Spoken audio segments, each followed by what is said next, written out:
Hey, how's it going? It's me, Zoe Rowick, and today we're going to continue on with the ladies' choice. I don't know if you guys enjoyed it. I don't know. I'm still going with it. So, we're gonna choose who we want to be with now. And I think it was right. I want to go with Captain Blake, because Captain Blake seemed like he shared my views on society. Maybe not. And I don't know much about Amesbury, though. I forgot. He was not even memorable. I'm so sorry if you guys like Amesbury, but this is an invite to an afternoon. This is an invite to an afternoon tea later today. Though I believe Lord Stanton will be in attendance at this one, so maybe it'll be wiser to avoid it. The boy on her letter disappears in favor of a grin as she gestures to the next letter. She really does not want me to.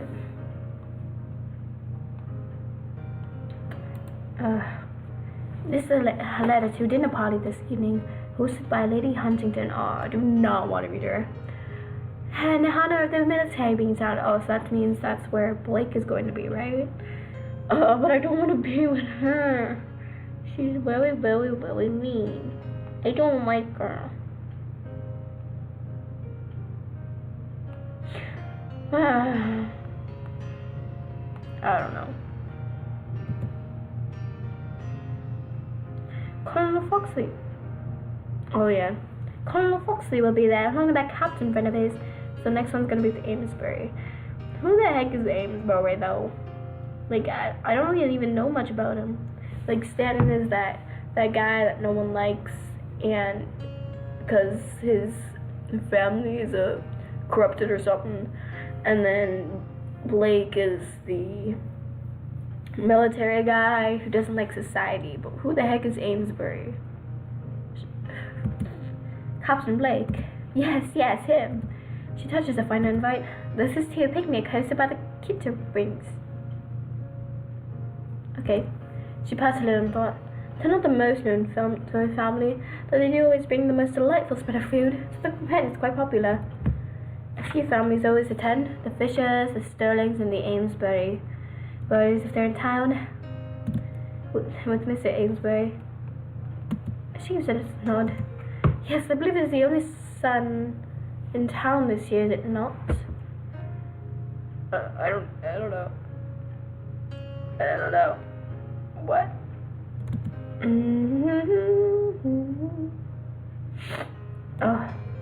She waves away the thought in dismissal before I can respond, and then spreads the letters out further on the table. So which would you like to... I don't know if this is definite, but I feel like it is. I'm leaning towards Blake.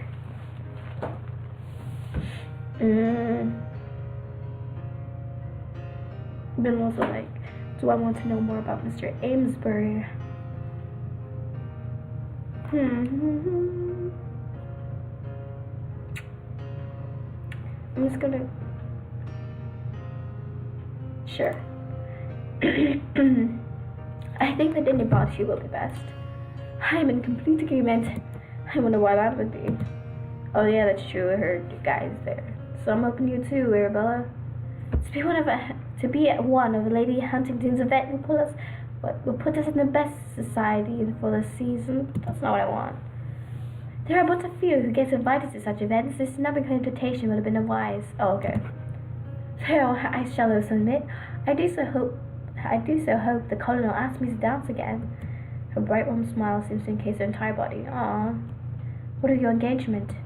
The woman dissipates from her for a moment, her smile faltering a little. Is she forced into this engagement? Because it seems like she doesn't really want it. Yes, well, her words trail as her mood does. I shall inform Johnson at once of our intentions. Lady Huntington should not be kept waiting. I don't think she wants... Wait, did she want to be in the engagement? The guy? I don't think she really does. She stands from the place and rushes from the room, clutching the invitation to her as though it was made from gold. That evening we arrived at the event rooms for the dinner party hosted by Lady Huntington. The room is bustling with people, but no one near the mass that had crowded into the assembly rooms the day before. What a fine crowd! Indeed, it would seem Lady Huntington really does pick and choose her company carefully. Our words are cut short as a familiar figure strides through the crowd to greet us.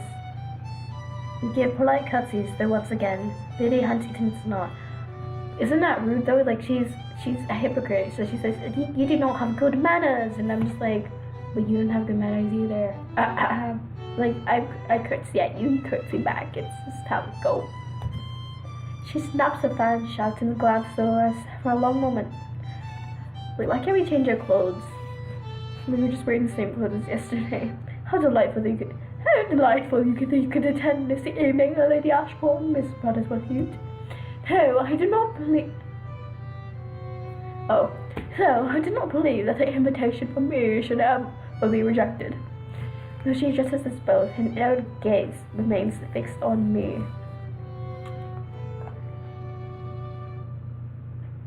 Let's just kiss her frickin' ass. We were honored to be invited by you, Lady Huntington. No, it's not kissing up, it's just being kind. And I was about to say honest, but this is honest. You're kinda rude. You're rude. But you don't fight fire with fire. We were honored to be invited by you, Lady Huntington. I smiled politely, holding her gaze, which seems to flicker away at my reply. She waves her hand before her as though batting away an annoying insect. Yes, as he should be. Yes, as you should be. This old lady, can you die? She turns to me, glancing back at us momentarily before she goes. Please do make yourself known to the other guests, Miss Buttersworth Hute. Please do make yourself known to the other guests, Miss Buttersworth Hute. I am certain that you'll find some most eager to make acquaintance. And she wanders through the crowd before we can make any chance to speak. What does she mean by such a thing? Arabella turns to me and makes a curiosity and confusion on her features. Are you expecting to meet someone this evening? Not that I'm aware. Give me but a moment. I shall inquire if there's someone here that has hopes of meeting you. Before I have a chance to reach out and stop her, Arabella darts into the crowd, something I'm quickly becoming familiar with. Oh shit. Oh, not this girl again. Wait. Nope. Wait, nope. I just skipped it again.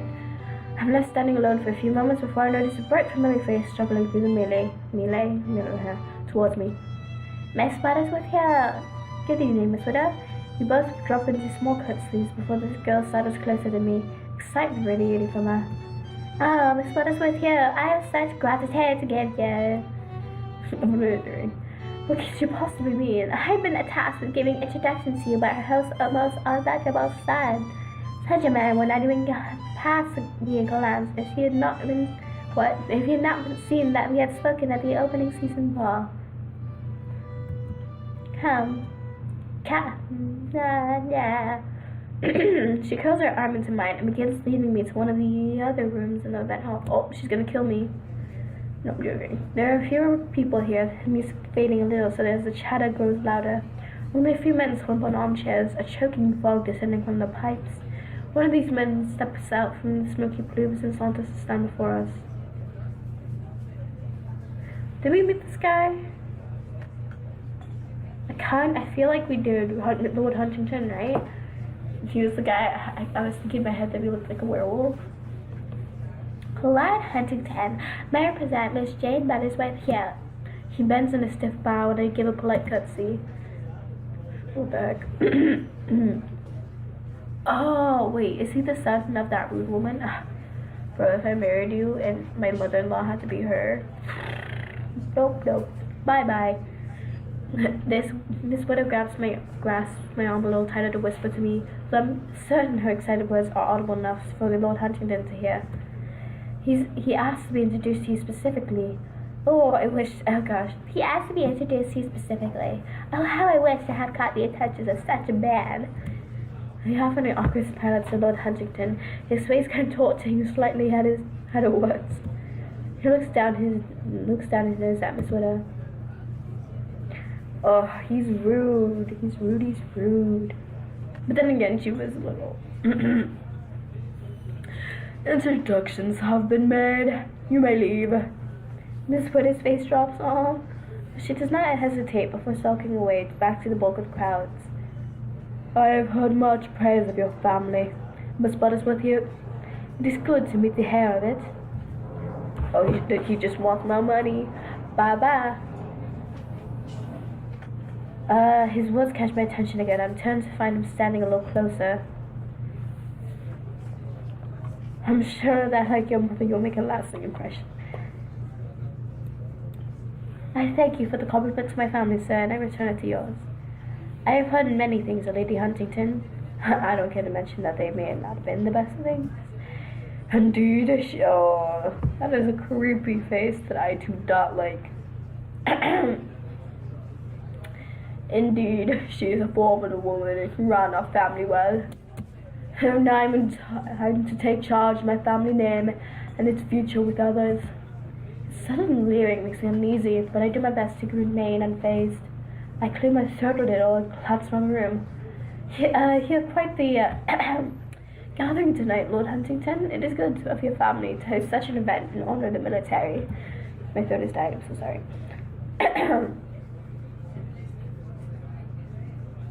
His smile fades to be replaced with stiff tension. Yes, Mother is keen to show her support, because she can look good in society, but she's a...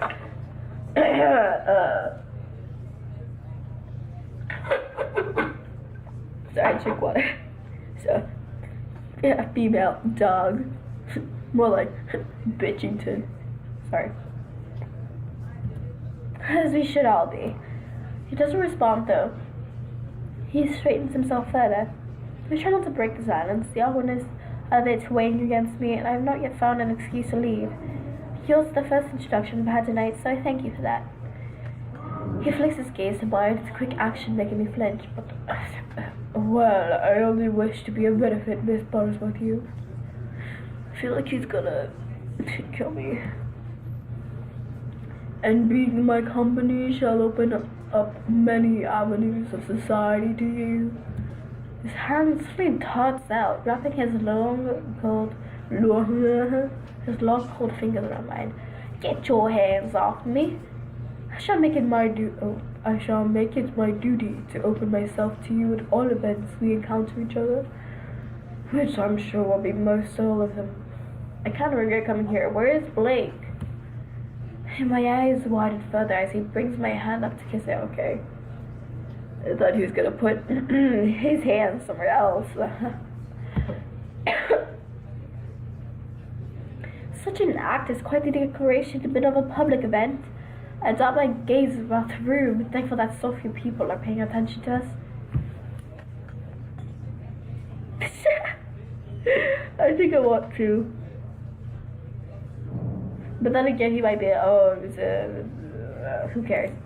Before I can make contact, I yank my hand away and wave through the crowd as though spotting someone I know. Lord Huntington glanced over his shoulder with a confused frown. No one likes you. I do apologize. I noticed a friend of mine just arriving. Ugh. That is a horrible face right there. He does give a smile, though it seems a little forced, as though the expression is not one he's used to giving. Okay. Well, good evening, Miss Buttersworth here.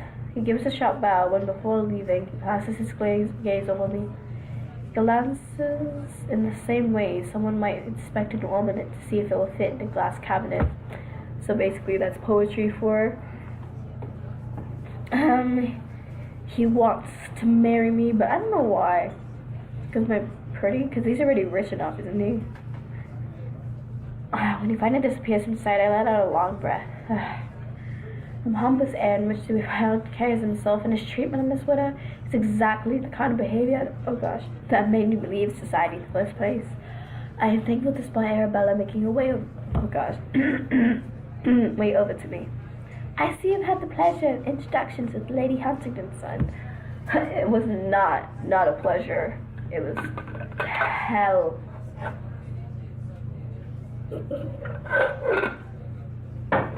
And my voice is giving me hell. I'm not sure I'd call it pleasure.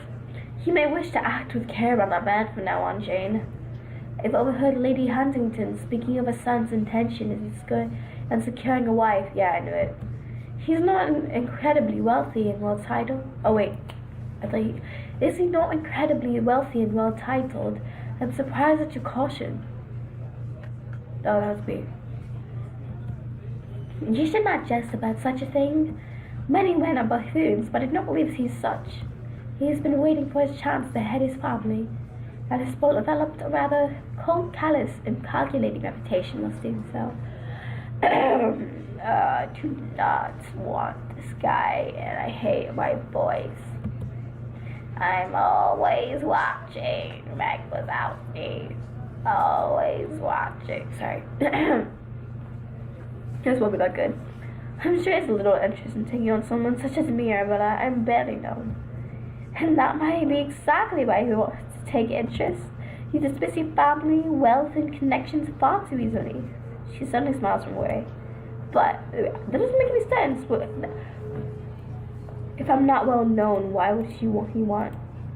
Why would he want to take interest if I'm not well known?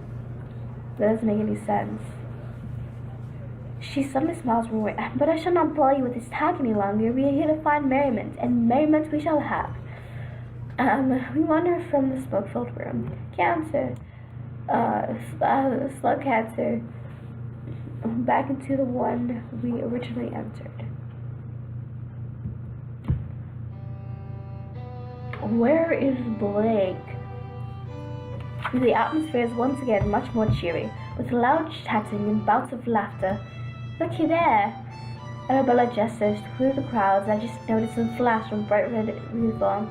It's Captain Blake, pulling himself far out of the crowd as he seems to be able to, a stiff, uneasy tension on his face. The poor man looks as though he hopes the wall will swallow him up. Indeed, he's not comfortable in the crowd. Maybe he just does not know the company. She moves towards the man before I reply, and I follow her towards him. Oh, this is the guy who looks like a werewolf. That's good. I don't think I met Mr. Huntington then. As we approach, the captain spots us and straightens himself further. We draw to a stop in front of him as he bows deeply. Good evening, ladies. Sorry, Goodbye, bubble cutscene, and Arabella instantly moves closer. You sound like you do not seem comfortable, Captain Blake, and I thought it might be due to a lack of familiar company. It is only the abundance of so much company that makes me uneasy and, oh gosh, unsteady, I could assure you. I give a smile as his gaze shifts to meet mine. And you have not any friends with you this evening? Arabella glances about the immediate vicinity. No other officers? This girl's thirsty. No, I'm joking. Good for her. Her spouse died, so. Even Blake could not hold back a small smile at her obvious inquiries. Foxy. Oh, wait. It's like, Foxy! And the man shouts to the crowd, catching the attention of the tall I just realized, is it a colonel or colonel? It's not. Oh, well, I'll say colonel. Mixed with other officers nearby. Because if it's colonel, why is it spelled so differently? Arabella's face lights into a wide smile, and the colonel quickly strides over upon seeing her. Aww.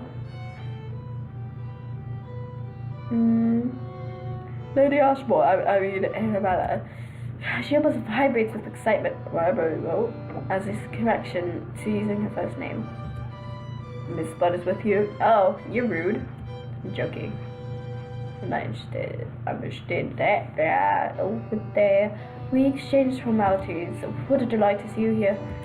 You as well, Kalidor. I began to worry we will not see you. No, the same concern, did I not, Blake? It's true. He has spoken most of the evening about your absence. Well, I ship it. There were flocks, I don't know. The man clears his throat. I was trying to make a ship name, that just failed. His cheeks burning red. Well, come now, Colonel, let's drink. Arabella calls her armor into the colonel's, and his flutters match the words, growing even more so at a touch. That's so cute. The two slowly disappear into the crowd. I stand beside the captain, a silence radiating between us. His stiff tension once again returned. I begin to speak, hoping to entice him into the conversation to dispel the awkward quiet.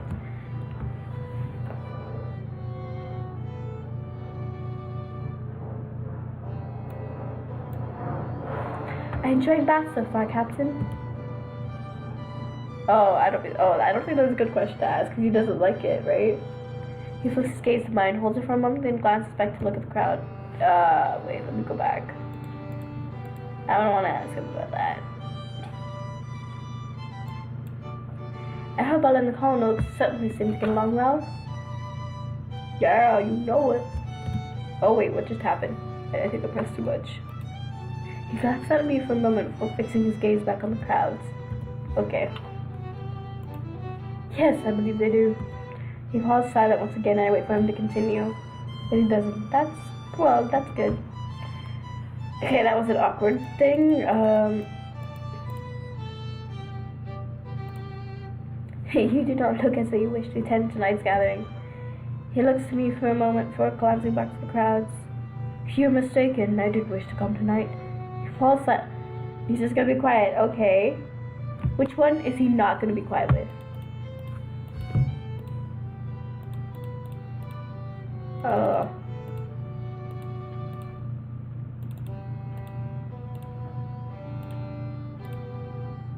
Okay, so he's always going to, okay.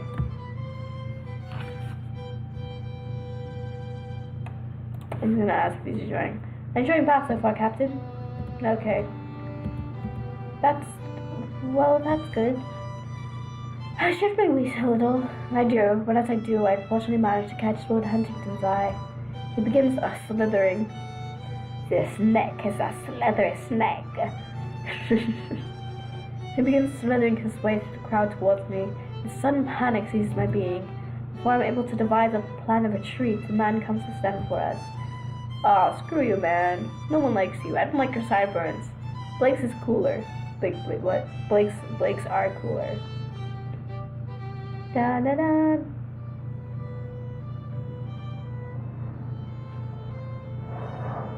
Da da da da da da.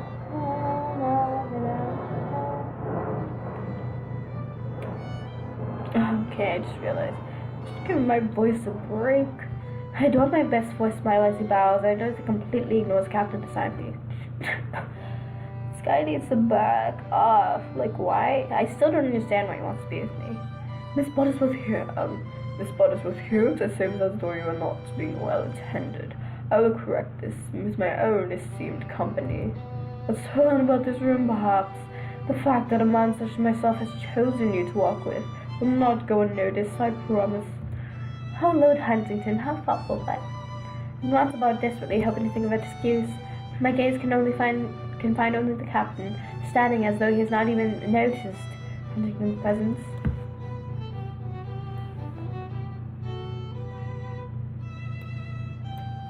I'm afraid I am actually already engaged in great conversation with the captain here, totally. Because this one does not say anything, so I don't know why.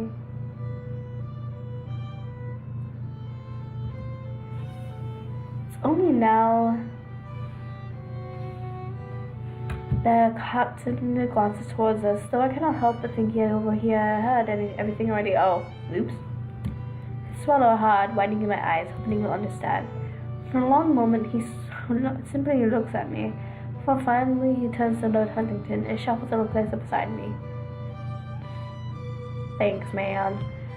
The lady's correct. She is already occupied at present. A heavy silence falls between the two men.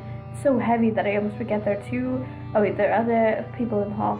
Fight. No, I'm joking. I would not want it. This is really awkward. Lord Huntington, this is Captain Blake. Oh yes, I've heard of it. Oh. The military's charity case. Huntington gives a sharp laugh. A simple trader's boy raised to the rank of captain.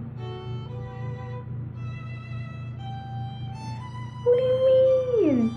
How is that a charity case? That's honorable. You went from being a trader's boy to being a captain. Bro, that's good.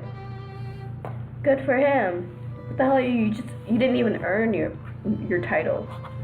Screw you. You do well to show respect to your betters, Captain. That false rank can be easily stripped away and given to someone more deserving. I think he deserves it. Hopefully he deserves it. The Captain's anger is instantly flooded by uncertainty. His lips all frame, hunching a little. In reaction pulls a pleased smile from Huntington. Yeah, the rank of captain has to be earned, unlike some people's titles. I flick my sharp gaze at Huntington, who obviously understands my remark was intended for him. Yeah, like, that was so unnecessary. Why'd you have to be rude to my captain? Like, even to my captain. Whoa.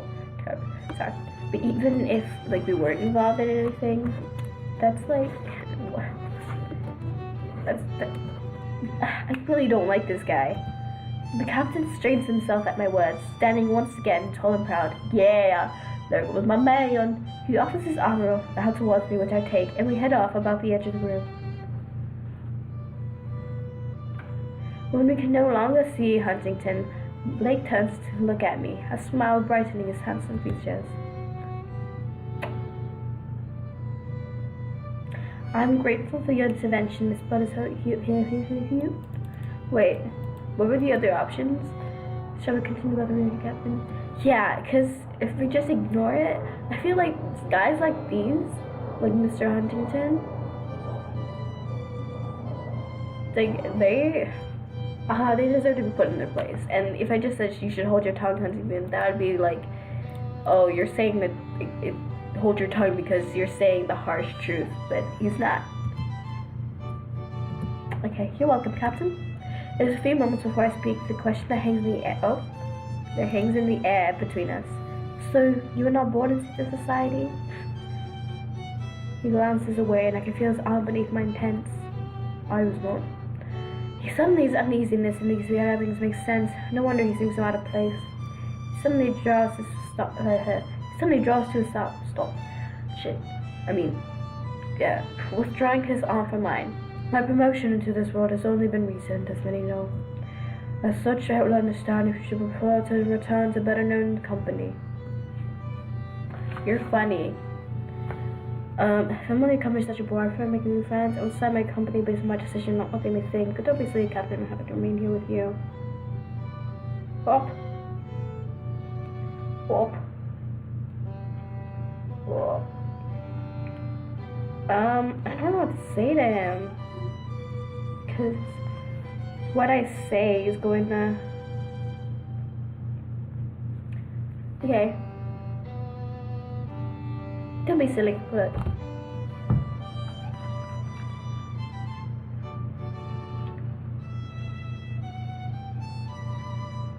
Don't be silly, Captain. I'm more than happy to remain here with you.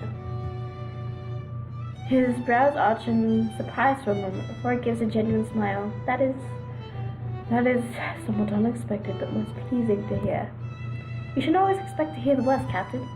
Experiences won't be otherwise. But I am most glad to be surprised on this occasion. We smile at each other, and for a long moment, I find I cannot look away from his gaze. Hey, fireworks! The attention makes my skin heat, and I flinch as a loud giggling erupts near us. Arabella, yeah. I glance to the side to find Arabella and the Colonel making their way towards us, both of them laughing and smiling. I thank you again for your intervention with Lord Huntington. The captain's words draw my attention back to him, as though he speaks them in a hushed manner.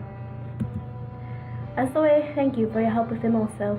Let us hope it is all we shall hear from the man. Yeah, I forgot he helped me out too. Like, it could have been, oh no, his queen could take her. It's all good in the hood, man. Sorry. Our mutual gratitude is cut short as a laughing couple find right beside us. Oh, Jane, you will not believe the conversation we just had.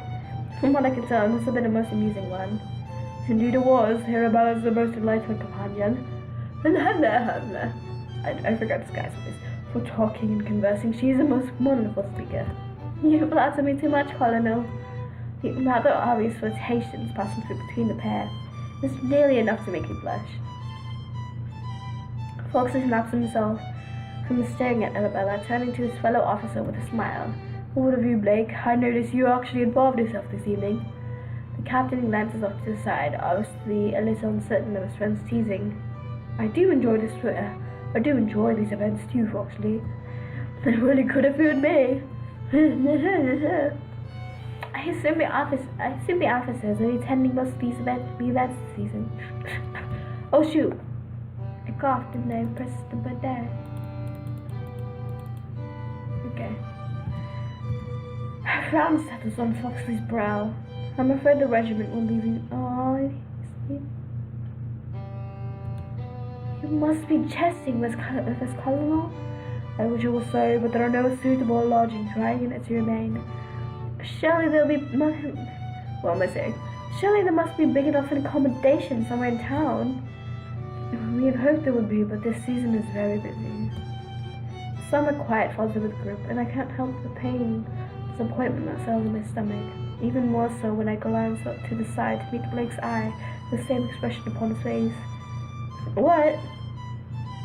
It just means we have allowed to make the most of the nice good company. Why did I give him the Texan accent? I don't know if that's racist. His words cut through her gaze, and I glance away, the skin suddenly a little heated. You're quite right, Colonel. He smiles brightly over the group before offering an arm to Arabella and leading her away. Shall we? My brows curve in surprise as he holds an arm out towards me. I smiled warmly and wrapped my hand around his arm. The material of his uniform soft against my skin. For a moment, I think I see him swallow hard. But he clears his throat and leads me on towards where Arabella and the Colonel disappeared. Get him, bone. The rest of the evening passes much quicker than any of us would like. We spend the whole time in each other's company, even Captain Blake beginning to smile more often and join in. Lord Huntington passes the group a few times, eyeing me closely, and although I do my best to ignore him, he continues to try and catch my attention. Catch a hint. When the night draws to a close, Blake and Foxley offer to escort us home. Oh, some weird looking hats. Oh shoot. With our laughter echoing around us as we walk, we finally draw to a stop outside of the house. Must your regiment be truly leave, Colonel? I'm afraid so, as much as I would like it otherwise. They fall quiet, gazing at each other for a long moment. It's hard not to feel as though I'm interrupting something. Blake obviously feels it too, and we turn to face the other way as there's something caught our chest. I confess, I find myself less eager to leave this town than I had been. Oh, I thought you would be eager to forgo the social engagement that being in town brings. That would be true. That would be true if it were not for the company I shared tonight. His smile falters, as though only now I realized what he said. What I mean to say was...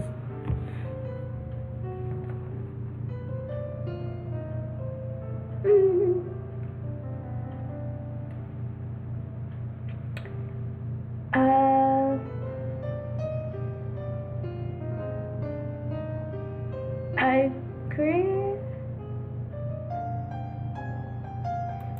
I agree with you, Captain. I cannot ask for better company tonight.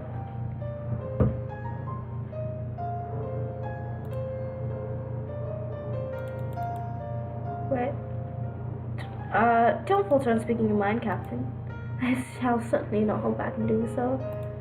His uncertainty shifts into an unreadable expression for a moment before he smiles. Someone of your stature should be used to speaking their own mind. It shall be a new experience for me. I suppose you must leave then. Not sure I like that one. Sorry, keep on going back. I do hope what you mean to say is not different from what you actually said, Captain. I do so enjoy what you said. Like that one better. He gives a small laugh as he smiles, his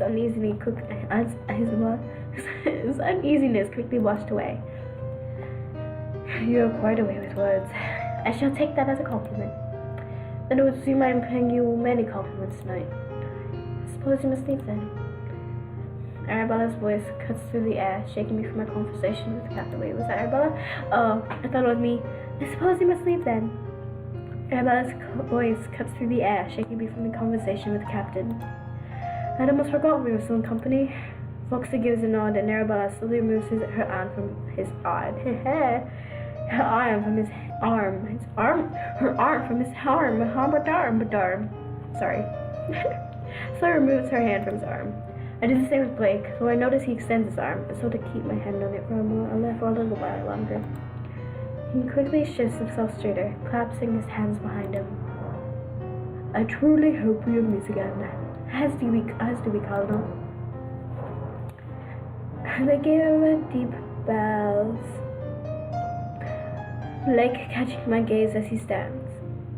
The officers linger for a moment longer before striding away down the dim-lit street.